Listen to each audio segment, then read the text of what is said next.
Hi, welcome to the Breslin Center after Michigan State's 79-64 loss to unranked North Carolina. Matt, it was really a showing that was kind of forgetful for Michigan State. The first half was kind of went back and forth. They went into the locker room tied at halftime, but really there was no show by the big men down low, and that's really where North Carolina dominated the Spartans all night. Yeah, big man clearly an issue. Costello, he didn't start because he has what could be mono, could be a flu, we're not sure yet, but Gano got the start instead. He really had a chance to prove himself.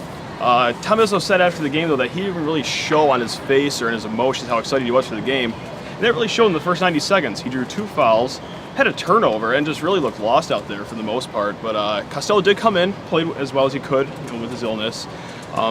Schilling, still young, still kind of, a little thin, raw. But, yeah, big men is still definitely a problem, and this game justifies that.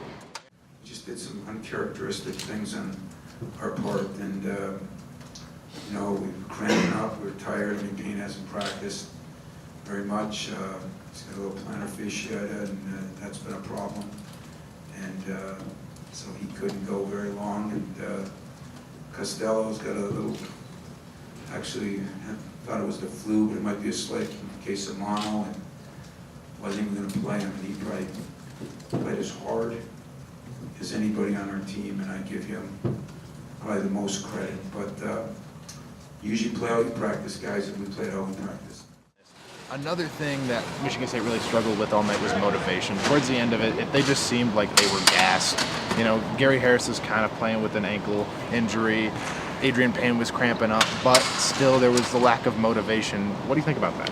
Yeah, it wasn't just the end either. It was really the whole game. They just seemed stale. I mean, right from the second they left the tunnel, from the time they walked back into the tunnel after the game, it just seemed like they didn't have energy.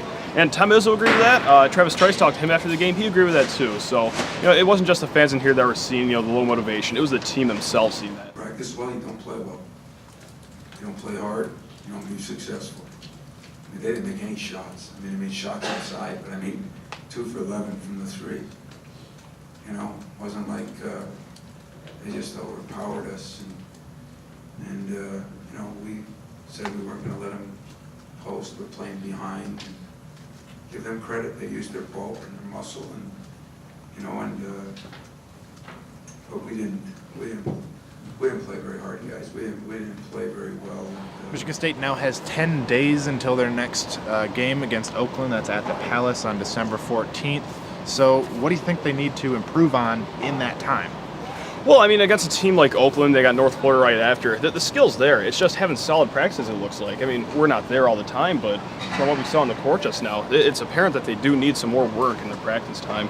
Just really carrying the intensity out game to game.